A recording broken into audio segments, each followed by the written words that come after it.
8월 4일 주일 예배를 시작하도록 하겠습니다. 여호와는 나의 목자시니 내게 부족함이 없으리로다.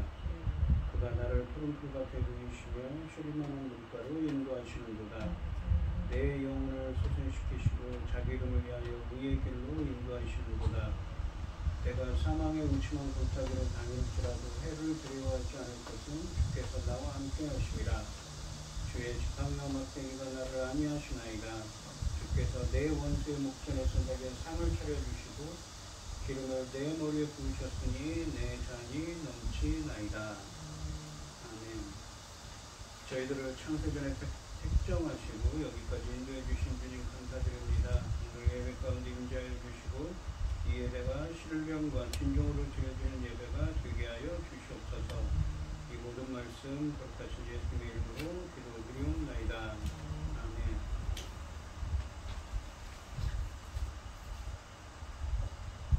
찬송가 1장입니다. 만복의 근원하니 온 백성 찬송 드리고 저전사여 찬송하세. 찬송 성자 성령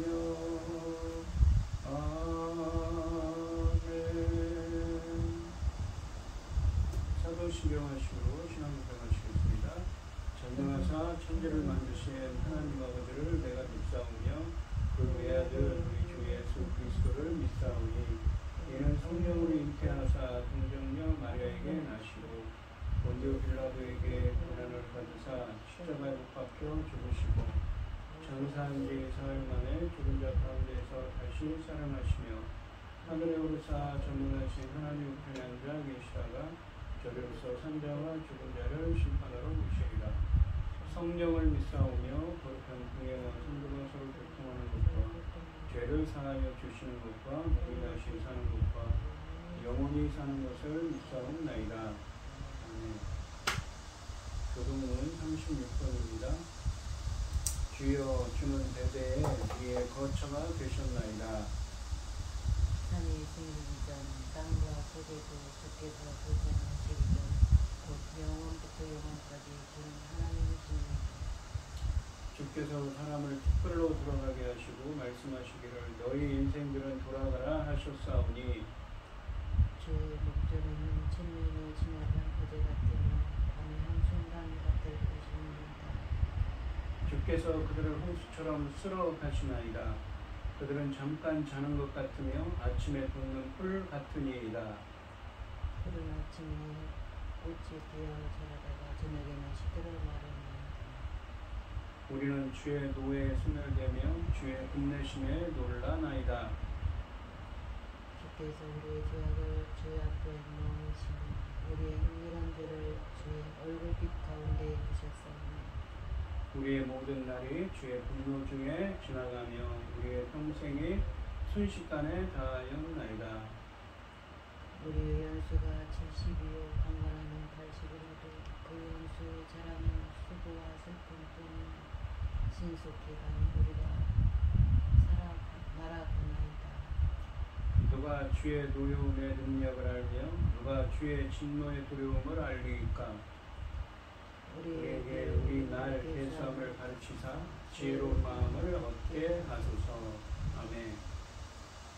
찬송 324장입니다. 예수 나를 오라하네 예수 나를 오라하네 어디든지 주를 따라 주와 같이 가려네 주의 인도하심 따라 주의 인도하심 따라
심판하실 자리까지 주와 함께 가려 하네.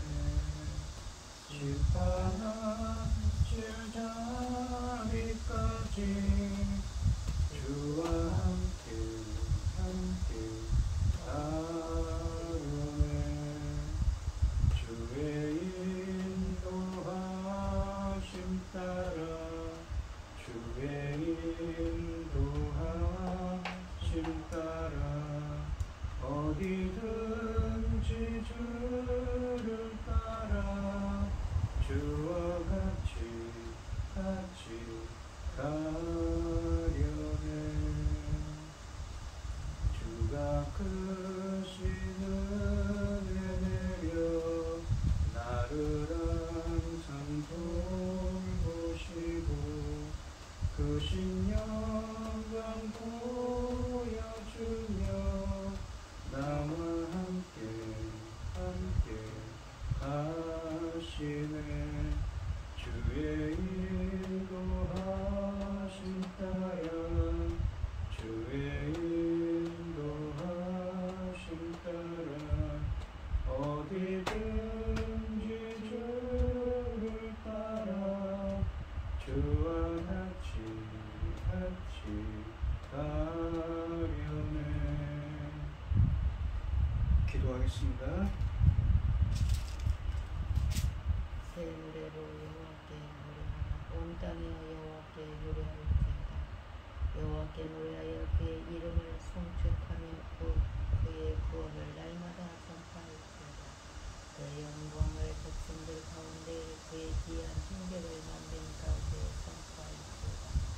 여호와는 위대하시니 지극히 찬양할 것을 모든 신들과 소멸할 것이니 만국의 모든 신들은 잠들이지만 하나님께서는 하늘을 지었습니다. 종교와 유언이 그 앞에 있으며 능력과 아름다움이 그 성소이다. 만국의 족속들아 영광과 능력을 여호와께 돌릴지어다. 여호와께 돌릴지어다. 여호와의 이름에 합당한 영광을 그에게 돌릴지어다. 예물을 들고 그의 궁정에 들어갈지어다. 천지 만물을 지으신 전능하신 하나님을 어리석고 부잡것없는 저희를 산에 삼으시고 우리를 사랑 가운데 사랑하여 주시니 감사드립니다. 지금 이 시간에도 세상은 온갖 일로 어지럽고 소란스러운데 그럼에도 불구하고 저희는 하나님께 예배드릴 수 있도록 인도하시니 감사드립니다. 전능하신 하나님 아버지, 저희 나라 대한민국을 기억하여 주시옵소서. 아버지 하나님, 세상에 온갖 일로 전쟁과 아버지 온갖 재난과 아버지 하나님 그 이름을 드시기는 다 어렵고 힘들고 두렵기만 합니다. 전능하신 하나님 아버지, 저희 나라를 세상 나라까지 삼으셨사오니 아버지 하나님 천금 같은 귀한 사명상 감당하는 저희 나라가 되도록 지켜주시고 보호하여 주시옵소서. 전능하신 하나님 아버지, 지금 여기에 또 이 중대한 시대에 세상 나라까지 삼아주시니 중대한 시대에 열매 거둘 새 시대를 주께서 열고 계십니다. 어떤 열매입니까? 주님 십자가에 죽으시고 아버지 하나님께서 나오게 하시는 열매들 아닙니까? 이 천금 같은 열매들을 아버지 하나님 기뻐하신 자들로 아버지 나타낼 수 있도록 도와주시옵소서. 열매 거둘 이 중대한 시대에 당신을 사랑하는 종 열매 거둘 말씀을 들고 강단에 세우셨으니 감사합니다. 아버지 하나님 이 귀한 말씀으로 열매 거둘 말씀으로 아버지께서 기뻐 받으실 열매들이 넉넉히 나올 수 있기를 간절히 소원하고 이 모든 말씀 엉망 기와 가운데 있어 우리를 구원하여 주신 예수 그리스도 이름으로 기도드리옵나이다. 아멘. 오늘 함께 하실 하나님의 말씀은 마태복음 7장 1절로 6절 말씀입니다. 마태복음 7장 1절로 6절입니다. 교독을 하겠습니다. 비판을 받지 아니하려거든 비판하지 말라. 너희가 비판하는 그 비판으로 너희가 비판을 받을 것이요 너희가 그 헤아리는 그 헤아림으로 너희가 헤아림을 받을 것이니라. 어찌하여 형제의 눈 속에 있는 티는 보고 내 눈 속에 있는 들보는 깨닫지 못하느냐. 보라 내 눈 속에 들보가 있는데 어찌하여 형제에게 말하기를 바로 내 눈 속에 있는 티를 빼게 하라 하겠느냐. 외식하는 자여 먼저 내 눈 속에서 들보를 빼어라. 그 후에야 밝히 보고 형제의 눈 속에서 티를 빼리라.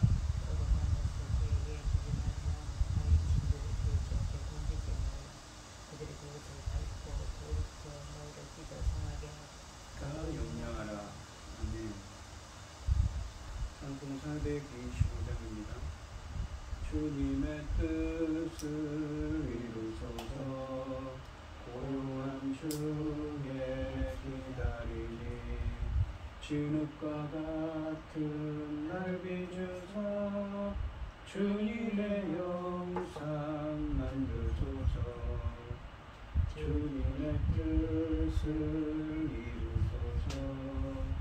주님 발 앞에 엎드리니 나의 맘속을 살피시사 눈보다 있게 하옵소서. 주님의 뜻을 이루소서. 병들어 몸이 피곤할 때 권능의 손을 내게 펴서 감격케 하여 주옵소서. 주님의 뜻을 이루소서.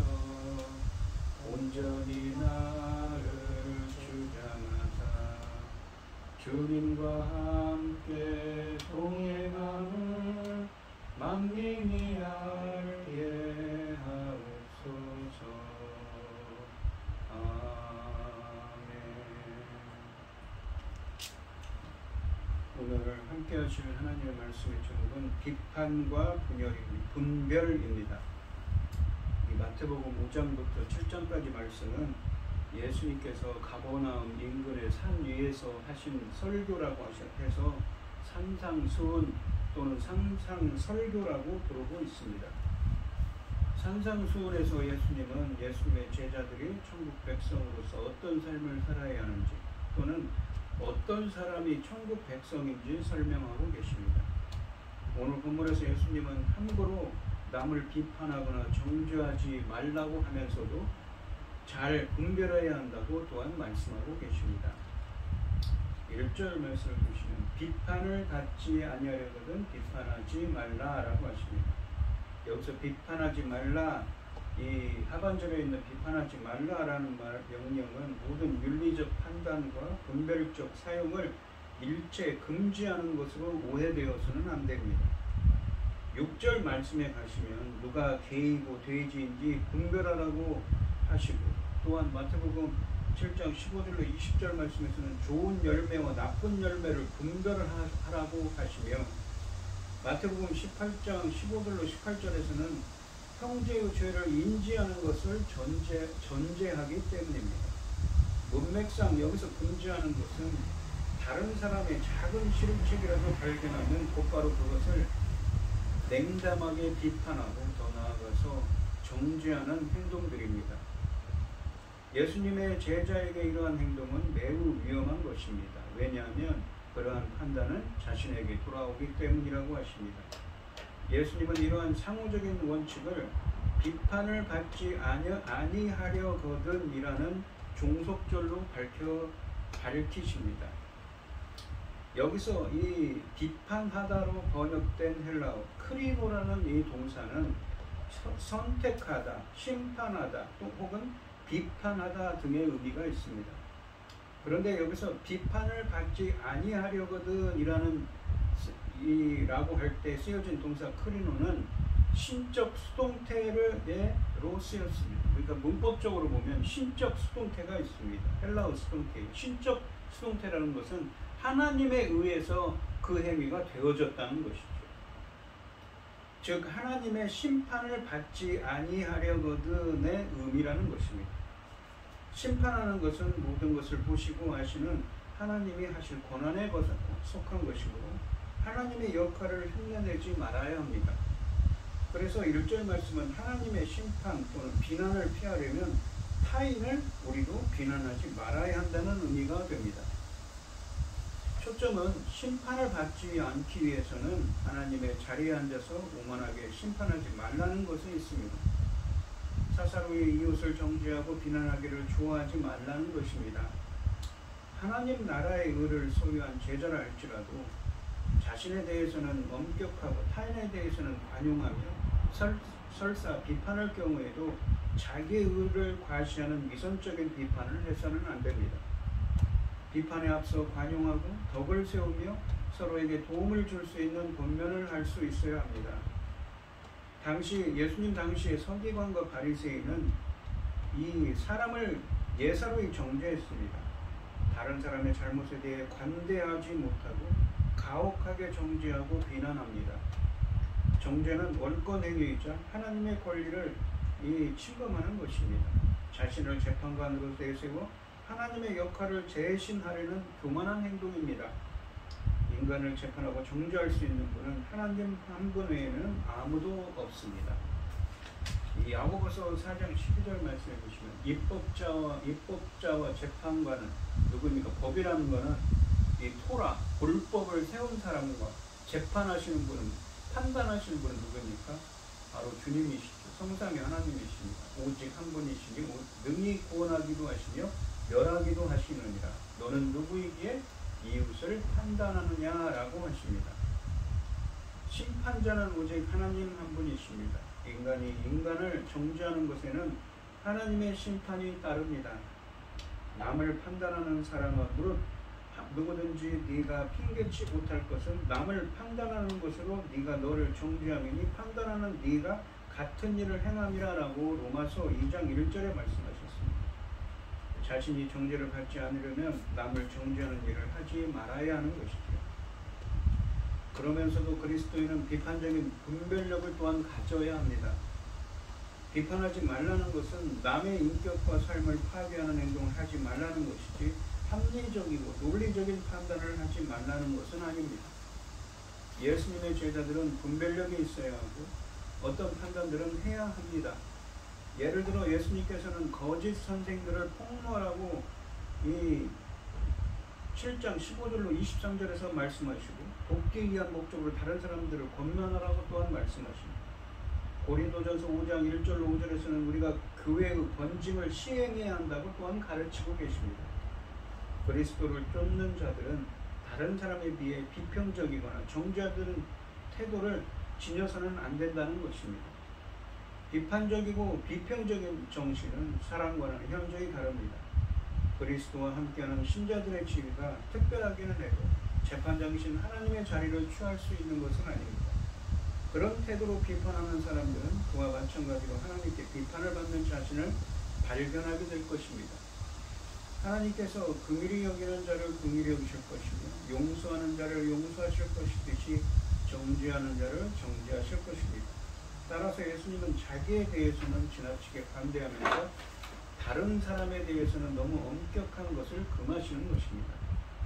금지한 것은 자신에 대해서는 대충 살피면서 다른 사람에 대해서는 면밀하게 살피는 경직되고도 지나치게 까다로운 비판주의입니다.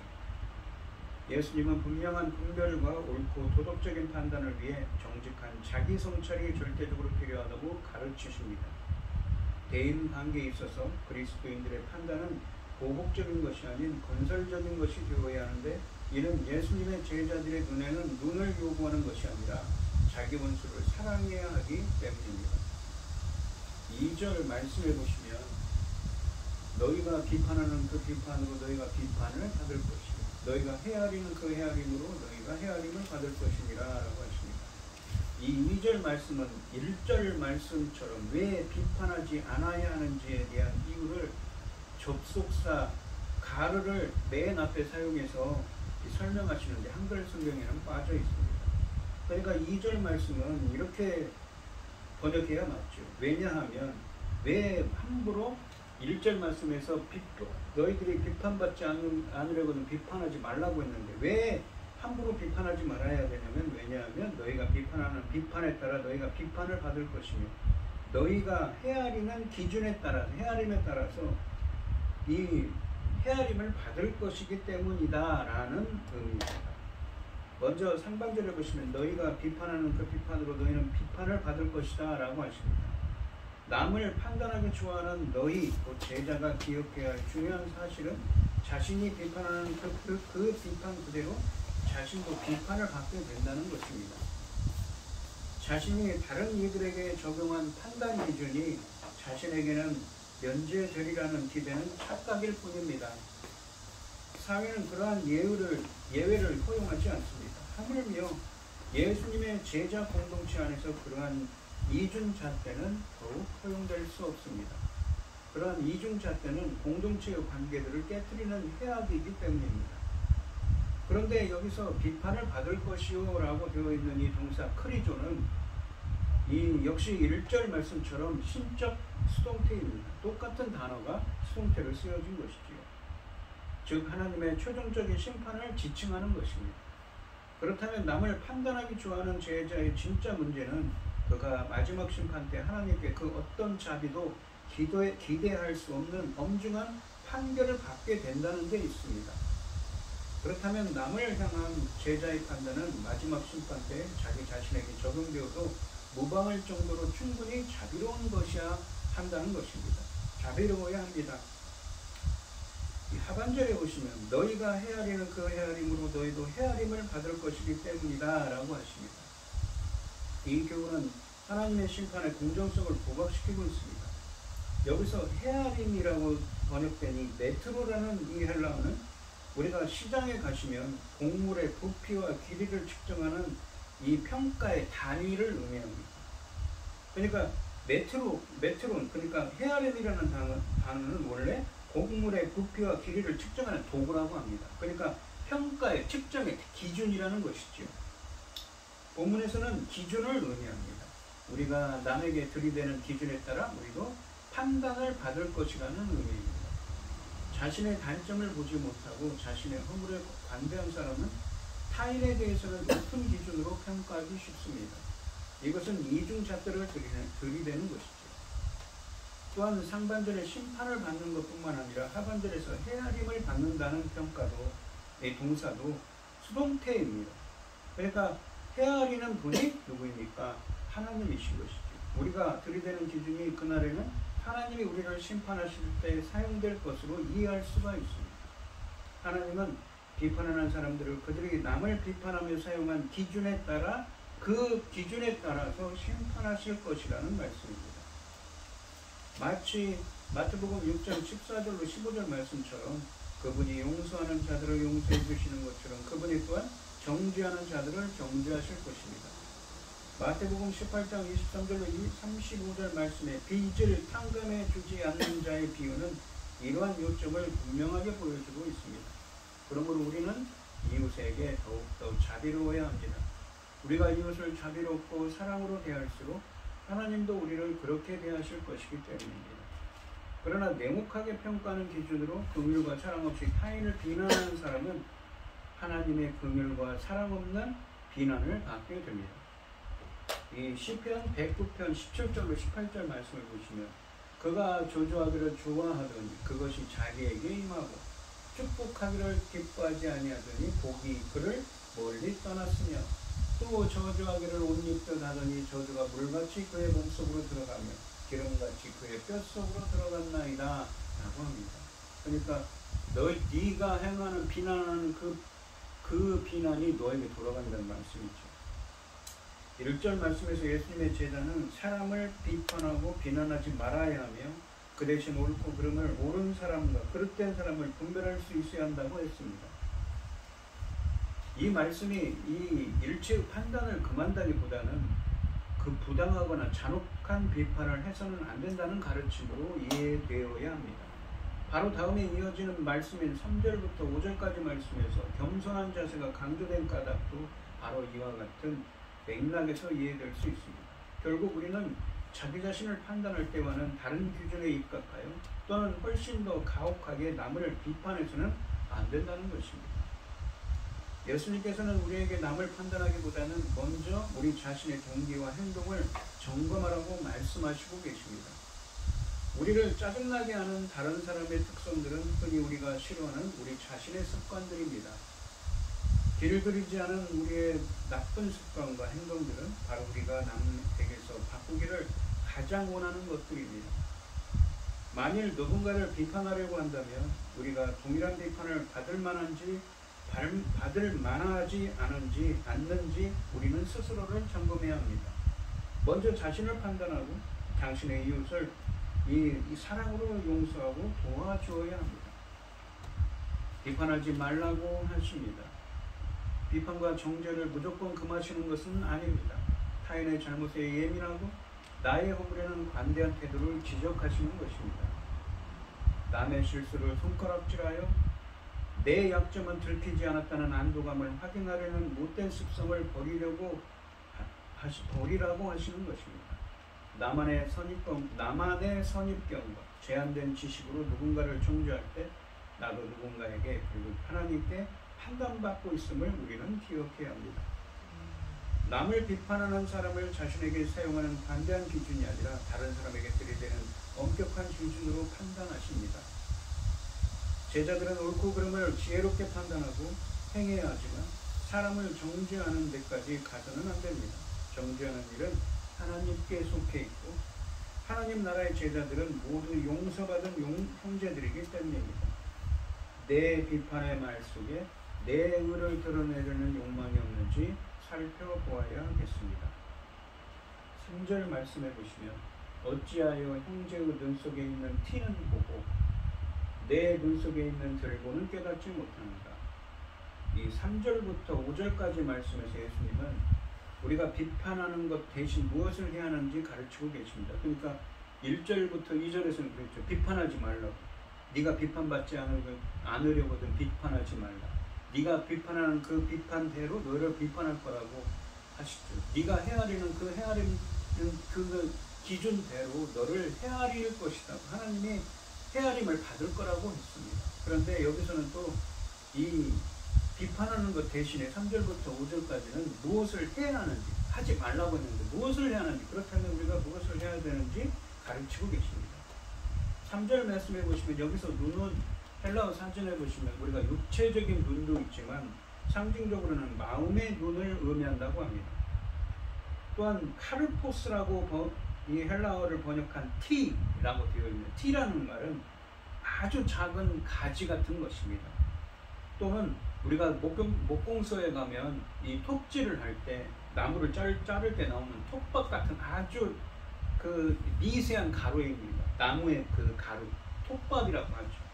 톱밥으로도 번역할 수 있는 단어로서 매우 작은 결점을 가리키기 위해 사용되었고 또한 들보라고 번역된 이 도코스라는 헬라어는 건축물의 기둥이나 지붕을 지탱하는 대들보와 같은 큰 통나무로서 매우 심각한 도덕적 문제를 비유하는 것입니다.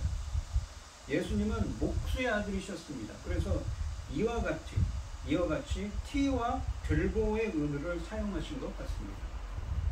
눈 속에 있는 티와 눈 속에 있는 들보라는 표현은 과장법입니다. 왜냐하면 들보가 눈에 박혀 있을 수는 없기 때문인 것이죠. 왜냐하면 큰 집을 떠받치는 기둥이나 대들보 같은 큰 나무가 눈 속에 들어갈 수가 없지 않습니까? 하지만 이러한 과장법은 자신의 심각한 문제는 인식하지 못한 채 동료 제자의 사소한 잘못을 책잡게 좋아하는 경향의 부당함을 확실히 부각시키고 있습니다. 책잡기, 그러니까 다른 사람의 잘못을 잡아내기 좋아하는 사람은 다른 사람의 작은 실수도 너무 잘 봅니다. 그에 반해서 자신의 큰 실책은 무시하고 지나가는 데 익숙한 것이죠. 자신의 허물을 제대로 보지 못한 채 이웃의 문제를 다루는 사람은 먼저 자기 눈에 있는 들보를 볼 수 있어야 합니다. 특히 여기서 형제라는 단어가 사용되는데 이 단어는 하늘 아버지를 섬기는 하나님을 섬기는 새 언약의 공동체, 즉 천국의 공동체에 속한 구성원을 가리킵니다. 즉 그리스도인 공동체 내에서 서로의 결점을 비판하는 행위들을 경계하고 계시는 것이죠. 즉 우리가 비판하는 사람이 다름 아닌 우리의 형제라는 사실을 지적하시는 것입니다. 형제는 사랑해야 할 대상이지 비판해야 할 대상이 아닙니다.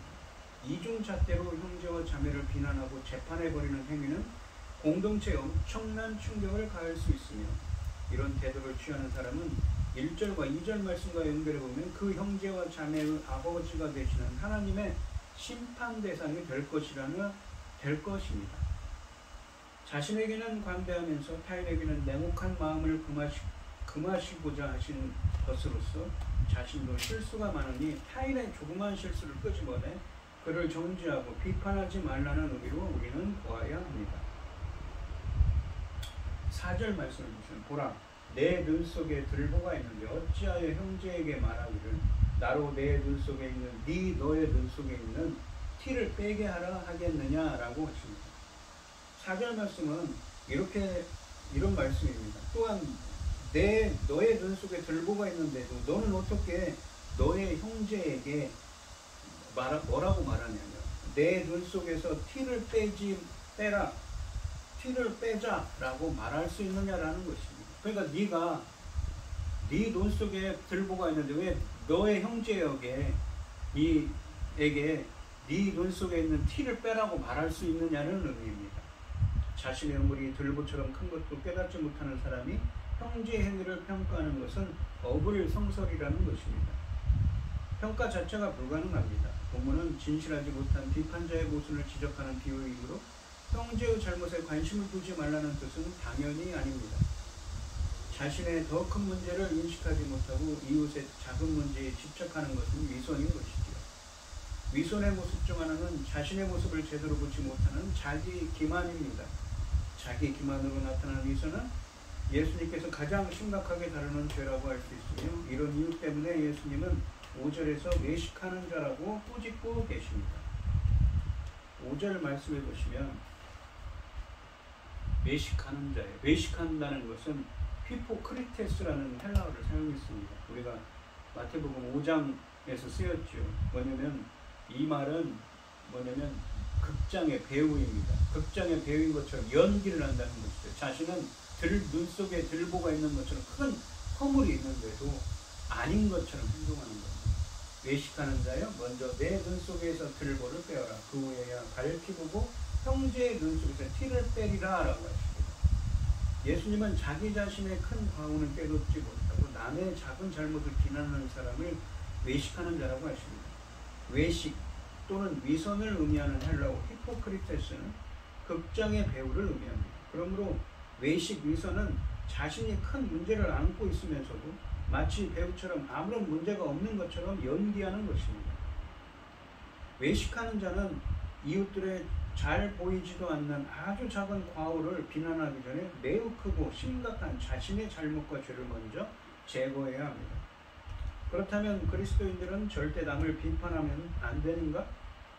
그러나 성경에 보시면 예수님이 직접 비판하시거나 판단하신 사례가 여럿 있습니다.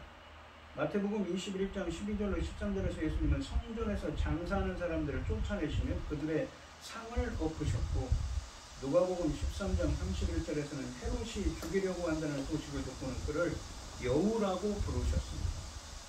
또한 6절에서는 제자들에게도 분별력을 사용하라고 하셨습니다. 5절 말씀에서도 먼저 자기 눈에 있는 들보를 빼고 나서 형제의 눈 속에서 티를 빼라고 하셨지요. 자기 자신의 결함을 먼저 해결한 후 이웃을 판단하라는 말씀입니다. 따라서 이웃을 판단하면 안 된다고 하시는 것이 아닙니다.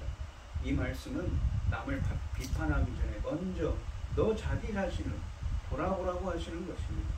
비판하려고 했던 사람이 안고 있는 문제보다 자신의 연약함과 결함이 더 심각하다는 사실을 깨닫게 될 것이기 때문입니다. 자신의 연약함을 아는 겸손한 사람은 남을 함부로 비판하지 않습니다.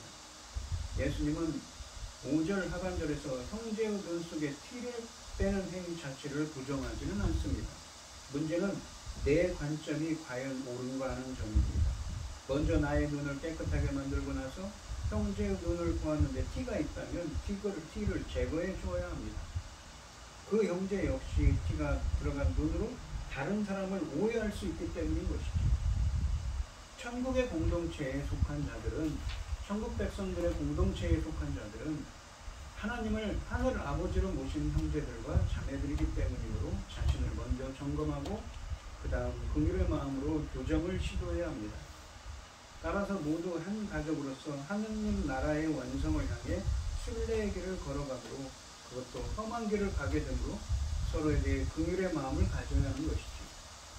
완전을 지향하지만 순례의 여정에서는 서로 한계를 지니고 있음을 우리는 인정해야 합니다. 제자가 동료 제자의 문제 해결을 도와주기 위해서는 먼저 자신의 심각하고 중대한 문제부터 철저하게 인식하고 그것을 해결해야 합니다. 그 과정에서 제자는 자신의 문제 해결을 위해 하나님의 자비와 용서가 얼마나 절실히 필요한지를 깨닫게 될 것입니다. 그러고 나면 제자는 이전에 그처럼 크게 보이던 동료 제자의 문제가 자신의 문제에 비추어 상대적으로 적다는 것을 알게 됩니다. 그리고 그는 형제를 비난하고 정죄해서 그 문제를 해결하려 하기보다는 그 형제가 하나님의 자비로운 용서를 받아서 그 문제로부터 벗어나도록 기도하며 도와주려 할 것입니다. 5절 말씀에 기록된 권면의 말씀 배후에는 모든 사람은 결점을 즐기고 있다는 것을 전제로 합니다. 자기 자신의 결점을 많이 인식한 사람은 다른 사람들에 대해 좀 더 너그러운 판단을 내리게 되리라는 것이 암시되어 있습니다. 여기서 우리는 다시금 1절부터 2절까지 말씀의 내용을 상기하게 됩니다. 하지만 이 단락에 기록된 말씀이 우리로 하여금 다른 사람에 대한 판단이나 분별을 전면적으로 금지시키는 것은 아님을 우리는 다시 한번 기억할 필요가 있습니다. 비록 기독교인들이 판단이나 분별을 완전히 피할 수는 없는 일이지만 그것은 어디까지나 너그럽게 그리고 상대방의 아픔을 다치게 함이 없이 행해져야만 하는 것입니다. 결점에 대한 판단은 자기 자신의 결점에 대한 신중한 판단으로부터 시작되어야 하는 것이지 우리가 다른 사람들에게 적용한 것과 똑같은 판단 기준이 그대로 우리에게 적용될 날이 반드시 오고야 말 것이기 때문입니다. 남의 눈에 끼어있는 나무 파편을 지적하기 전에 내 눈에 커다란 대들보가 끼어있음을 기억하라고 하십니다. 내 연약함의 크기를 직시할 때 비로소 하나님의 자비와 용서가 얼마나 필요한지 알게 될 것입니다.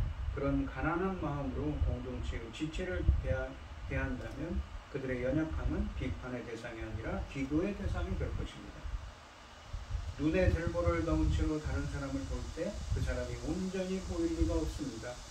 그러므로 형제의 연약함을 볼 때 비판하고 손가락질을 하기 전에 먼저 자신을 돌아봐야 합니다. 자신이 먼저 용서가 필요한 죄인임을 깨닫게 될 때 비로소 이웃을 정죄하는 월권을 내려놓고 형제의 연약함을 돕는 자가 될 수 있습니다. 연약한 내면을 성찰하고 복잡한 사정을 하나님께 토로해본 사람은 이웃에 대한 따뜻한 시선을 지속할 수가 있습니다. 말씀 묵상이 나의 의를 드러내거나 다른 사람의 허물을 들추는 도구가 되지 않도록 오늘도 말씀을 거울 삼아 내 모습을 들여다보시기 바랍니다. 6절 말씀을 보시면 6절 말씀에서는 좀 전환이 됩니다. 그러니까 1절부터 5절에서는 함부로 비판하지 말라고 했는데 6절에서는 분별에 대한 이야기입니다. 그러면서도 분별해야 된다고 하시죠. 거룩한 것을 개에게 주지 말며 너희 진주를 돼지 앞에 던지지 말라. 그들이 그것을 발로 밟고 돌이켜 너희를 찢어 상하게 할까 염려하라 라고 하십니다. 1절부터 5절까지 말씀에서 행동을 고치도록 주원하는 자체를 부정하는 내용이 아님을 우리는 살펴보았습니다. 그랬죠. 비난하라고 했지만 비난하지 말라고 했죠. 그런데 자신을 먼저 점검하고 나서 분별의 마음으로 상대방의 태도를 고치도록 하는데도 불구하고 공격할 태세인 사람들을 어떻게 대해야 할까요?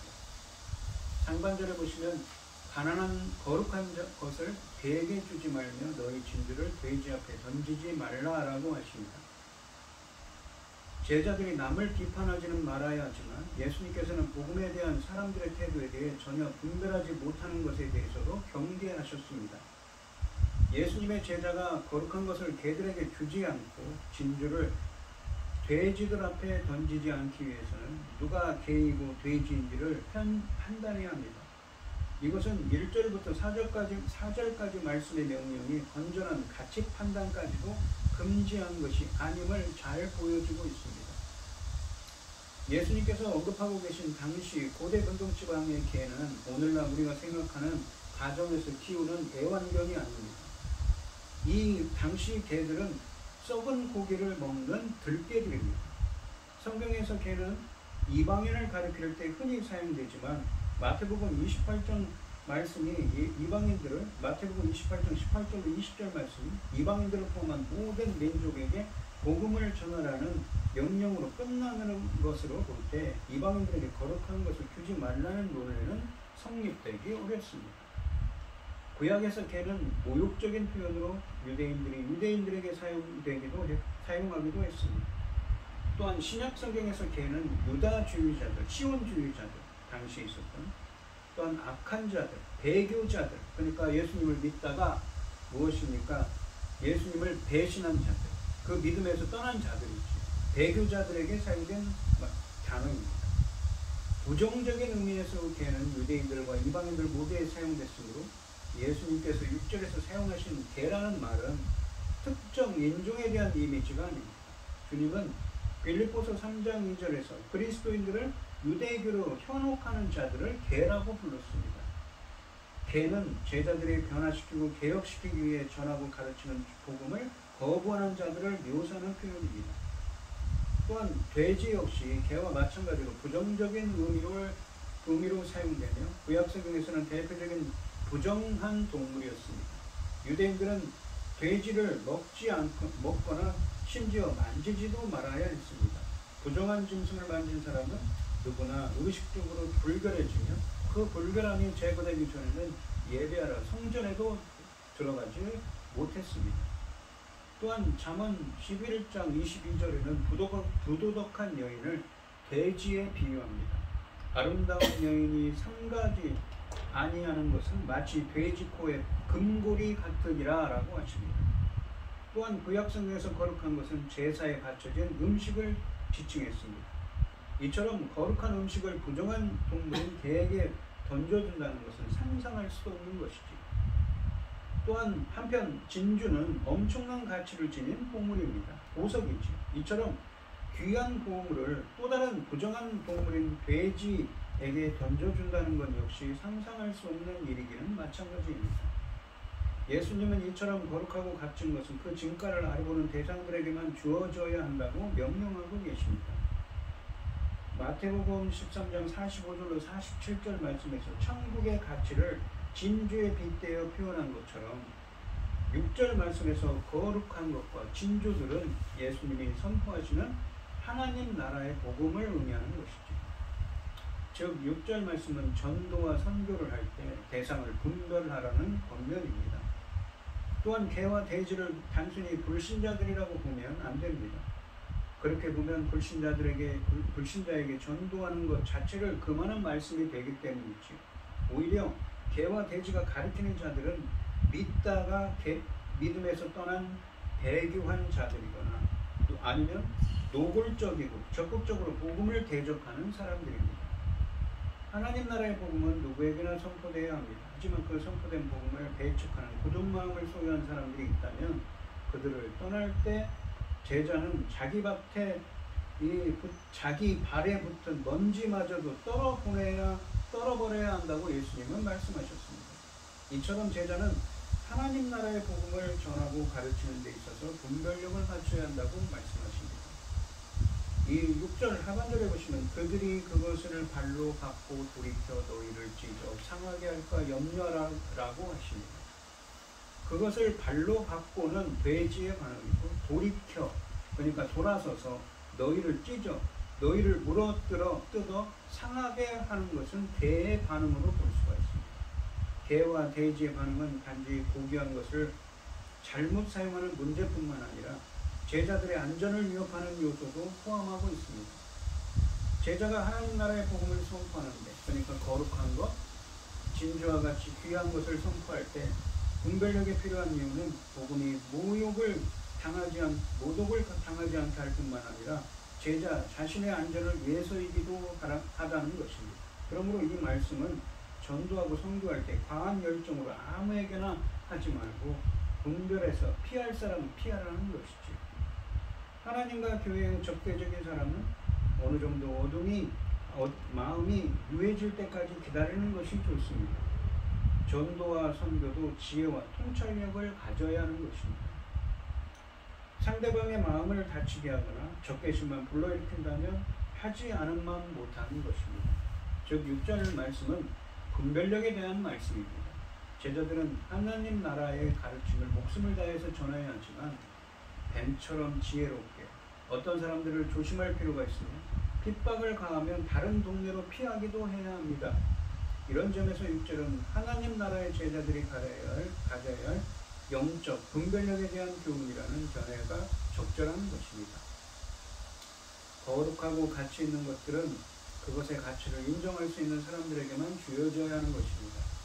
고린도전서 2장 13절로 16절에서 영적인 사람, 그러니까 성령이 함께하는 사람만이 영적인 가르침을 이해할 수 있다고 강조하고 계십니다. 하나님의 선물은 남용되어서는 안 되고 또한 그의 진리도 조롱거리가 되어서는 안 됩니다. 1절과 2절 말씀에 등장하는 비판적인 판단과는 다른 적절한 분별력이 필요한 것이지요. 오늘 본문 말씀을 보시면 예수님의 제자들은 이 비나 함부로 비판하지 말라고 하시죠. 1절부터 5절까지. 재판관이 되어서는 안 되고 얼간이가 되어서도, 또한 6절을 보시면 얼간이가 되어서도 안 된다고 하십니다. 지나치게 비판적인 것이나 순진한 것도 교회에 도움이 되지 않다고 하십니다. 하지만 우리가 자신의 눈에서 들보를 빼지 않는다면 우리는 비교적 사소한 문제를 지니고 있어서, 그러니까 T라고 했죠, 본문에서. 교정해 주어야 할 이 동료 제자와 천국에 큰 해를 끼치는 원수 제자의 차이를 분별할 수 없을 것입니다. 이것이 중요한 것이죠. 우리 눈 속에 T가 있는데 어떻게 사소한 우리 눈 속에 들보가 있어요. 아주 큰 문제가 있어요. 우리 자신에게. 근데 어떻게 우리가 그것을 해결하지 않고 본문에 있는 것처럼 우리 동료들, 우리 이웃에 있는 예수님의 제자들이, 형제들이 T와 같이 작은 문제를 어떻게 교정할 수 있을까요? 또 본문에 6절에 있는 것처럼 개와 돼지들을 분별할 수 있을까요? 할 수가 없다는 것이죠. 진정한 자기 성찰이 일어나지 않는다면 예수님의 제자는 비판적 외식이나 순진하게 속아 넘어가는 방향으로 실수할 수 있다는 것입니다. 자기 자신에 대해 무지한 것은 다른 사람에 대한 오만과 존경을 동대어 비극적 결과를 초래할 수가 있습니다. 제자들은 상대방을 비난이 아니라 긍휼의 마음으로 고쳐주는 자세로 사람을 대해야 합니다. 그렇다고 해서 거룩하고 귀한 것을 주는 제자를 상하게 할 정도로 덤비는 사람은 또한 피해야 하는 것이지요. 오늘 이 시간 주님의 은혜를 베풀어 주셔서 먼저 나 자신을 돌아보고 나의 눈에 있는 들보를 빼내어서 긍휼의 마음으로 고쳐주는 자세로 사람을 대하게 하시며 천국에 큰 해를 끼치는 원수를 분별하는 능력을 주셔서 주님이 은혜를 베풀어 주셔서 다른 사람을 우리 눈에 있는 들보를 빼내고 우리가 긍휼의 마음으로 우리 동료, 우리 이웃에 있는 사람들의 작은 그 잘못들을 고쳐주는 자세로 사람을 대하게 하시고 긍휼의 마음을 대하게 하시고 천국에 큰 해를 해치는 개와 돼지 같은 그러한 원수들을 분별할 수 있게 되는 은혜가 함께 하시기를 주님의 이름으로 축원드리겠습니다. 기도하겠습니다. 하나님 아버지 감사합니다. 오늘 주신 말씀에서 예수님은 함부로 비판하지 말라고 하십니다. 그러면서도 분별하라고 하시죠. 어떻게 네 눈 속에 있는 들보, 큰 나무와 같은 큰 결정들은 있는데도 그것을 못 보면서 다른 사람을 비판하려 하느냐고 하십니다. 먼저 제 안에 있는 큰 잘못들을 보고 성찰할 수 있어야만, 돌이킬 수 있어야만 우리는 다른 사람을 교정할 수 있고 그 사람에게 긍휼을 베풀 수 있으며 다른 사람을 인도할 수 있으며 또한 영적 분별력을 갖고 개와 돼지와 같은 본문에 나오는 배교자들과 하나님의 복음을 대적하는 대적자들을 분별할 수가 있다고 말씀하고 계십니다. 자기 성찰이 필요하다는 것이죠. 오늘 이 시간 기도합니다. 주님께서 성령의 은혜로 저희들을 붙잡아 주시고 저희들에게 지혜를 주시고 함께하여 주셔서 저희들 안에 있는 들보와 같은 큰 잘못들이 있지 않는지 저희들에게 깨닫게 하여 주시옵시고 저희들을 통하여서 긍휼을 베풀어 주셔서 다른 우리 동료들이 그런 바른 길로 갈 수 있도록 저희들이 인도할 수 있게 하여 주시옵시며 또한 개와 돼지와 같은 그러한 하나님의 복음을 대적하는 것들을 분별할 수 있는 능력을 있도록 주님께서 인도하여 주시옵소서. 이 모든 말씀 거룩하신 예수님 이름으로 기도드리옵나이다. 네. 찬송가 450장을 하시고 축도하시고 오늘 예배를 마치겠습니다. 봉 기도하시고 축도하시고 오늘 예배를 마치겠습니다. 주님의 마음을 본받는 자 그 마음의 평강이 찾아오는 험악한 세상을 이기니 하늘로부터 임함이로다. 주님의 마음 본받아 살면서 그 거룩하신 나도 모습 내 눈에 안 보이며 그 음성 내 귀에 안 들려도 내 영혼 날마다 주를 만나 신령한 말씀을 배우도다. 주님의 마음 본받아 살면서 그 거룩하심 나도 이루리. 가는 길 거칠고 험하여도 내 맘에 불평이 없어짐은 십자가 고난을 이겨내신 주님의 마음 본받음이라. 주님의 마음 본받아 살면서 그 거룩하신 나도 이루리. 주 예수 세상에 다시 오실 그날의 무성도 변화하여 주님의 빛나는 그 영상을 다 함께 보며 주 찬양하리. 주님의 마음 본받아 살면서 그 거룩하신 나도 이루리. 기도하겠습니다. 오늘 이 시간 주님의 은혜에 감사드리며 우리 김혜순 권사님 주님께 귀한 예물을 드립니다. 범사에 감사하며 주님께 감사의 예물을 드립니다. 우리에게 모든 것을 주신 하나님 감사드립니다. 이 시간 하나님께서 주신 많은 은혜와 사랑에 감사드리며 주님께 귀한 예물을 드립니다. 오늘 주신 말씀처럼 저희가 항상 먼저 나 자신을 돌아볼 수 있는, 다른 사람을 함부로 비판하지 않고 먼저 나 자신을 성찰하며 돌아볼 수 있도록 주님 인도하여 주시옵소서. 오늘 이 시간 주님의 은혜에 감사드리며 귀한 예물을 드리는 손길들이 있습니다. 드려지는 손길마다 주님께서 기억하시고 이 간과 기도에 귀 기울여 주시고 응답하여 주셔서 주님의 기뻐하시는 뜻을 행할 수 있도록 인도하여 주시옵소서. 기뻐받아 흥명하여 주실 줄 믿사오며 이 모든 말씀 거룩하신 예수의 이름으로 기도드리옵나이다. 아멘.